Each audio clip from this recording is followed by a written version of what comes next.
Hello students, I hope you all are fine. My name is Divya Shrivastava and I am here to teach you English in class 4th. This is your English literature book. This is the front cover and this is the first chapter is A Wise King, एक बुद्धिमान राजा. So I will read this story and I will explain it to you. A long time ago, there lived a wise king named Solomon. बहुत पहले समय पहले एक राजा रहता था, एक बुद्धिमान राजा. वाइस मतलब बुद्धिमान राजा था जिसका नाम क्या था? सोलोमन था. He was known for his wisdom through out the world. वह अपने बुद्धिमानी के लिए, अपने ज्ञान के लिए पूरे दुनिया में जाना जाता था. वन डे, एक दिन, two women were fighting over a baby. एक दिन दो औरतें एक बच्चे के लिए आपस में लड़ रही थी. Each one claimed that the baby was hers. दोनों का कहना ये था, दोनों का दावा ये था कि वो बच्चा उनका है. So the king's soldiers brought the two women and the baby to the court. जो राजा के सैनिक थे वो दोनों औरतों को और उस बच्चे को कोर्ट में ले आते हैं. The soldiers put the child before the king. सैनिकों ने बच्चे को राजा के सामने रखा एंड आस्क्ड हिम टू जज who was the real mother. और उनकी असली माँ कौन है इसका निर्णय करने को कहा. The Kings but the other women argued your majesty I am the real mother.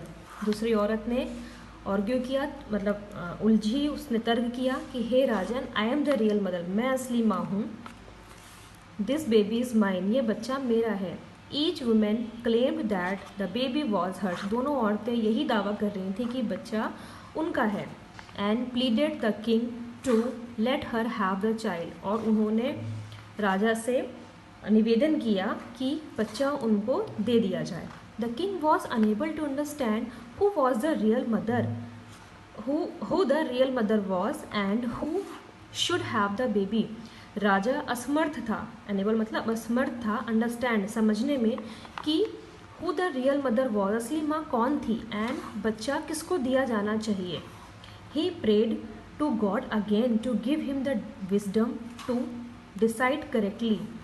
राजा ने भगवान से फिर से प्रार्थना करी कि वो उन्हें बुद्धि दे कि वो सही डिसीजन ले सकें.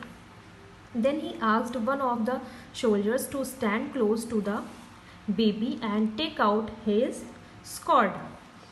तो उसने पास खड़े, बच्चे के पास खड़े सैनिक से तो उन्होंने अपने सैनिक से बच्चे के पास खड़े होने के लिए कहा और अपनी तलवार निकालने के लिए कहा. Everyone in the court was surprised by this decision. Court में खड़ा हर एक आदमी बहुत सरप्राइज, बहुत आश्चर्यचकित हो गया था इस डिसीज़न के द्वारा. Both the women were very afraid too. दोनों औरतें भी बहुत डर गई थीं. They looked at each other. दोनों ने एक दूसरे को देखा एंड थॉट, और सोचा, why does the king ask his soldier to take out his sword. राजा ने सैनिक को अपनी तलवार निकालने को क्यों कहा. Has he decided to cut off our heads. क्या वो हमारे सरों को काटने का उन्होंने निर्णय ले लिया है. The soldiers pulled out his sword and walked to where the baby was.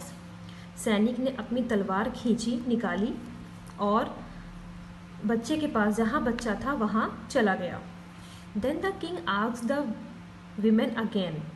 राजा ने फिर से एक बार औरतों से पूछा, दोनों औरतों से, हुज बेबी इज़ दिस, ये बच्चा किसका है. Both women cried. दोनों औरतें चिल्लाईं, द बेबी इज़ माइन, ये बच्चा मेरा है. The king prayed to God once again. राजा ने फिर एक बार भगवान से प्रार्थना करी and said to the women. और औरतों से कहा, you shall both have the baby, तुम दोनों को बच्चा मिलेगा.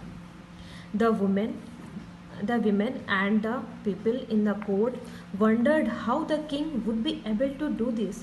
औरतें और कोर्ट में खड़े सारे आदमी आश्चर्यचकित हो गए कि राजा ये कोर्ट में खड़े सारे आदमी आश्चर्यचकित हो गए कि राजा ये कैसे करेंगे. How the king would be able to do this, ये राजा कैसे करेंगे, ये सोच के सब आश्चर्यचकित हो गए। King Solomon told the soldiers, king Solomon ने सैनिक से कहा, with the sword to hold up the baby and said, cut this child into 2 equal pieces. Solomon ने सैनिक से कहा कि अपनी तलवार और उस बच्चे को पकड़ो और कहा, cut this child into 2 equal pieces, इस बच्चे को 2 भागों में बराबर काट दो। तो मैंने आज यहाँ से यहाँ तक स्टोरी कवर कर ली है, and this story I will cover in the next video. तो आपको ये स्टोरी रीड करनी है और इसके जो वर्ड मीनिंग्स यहाँ नीचे दी हुई हैं, you have to write down and you have to memorise it. Okay, thank you students.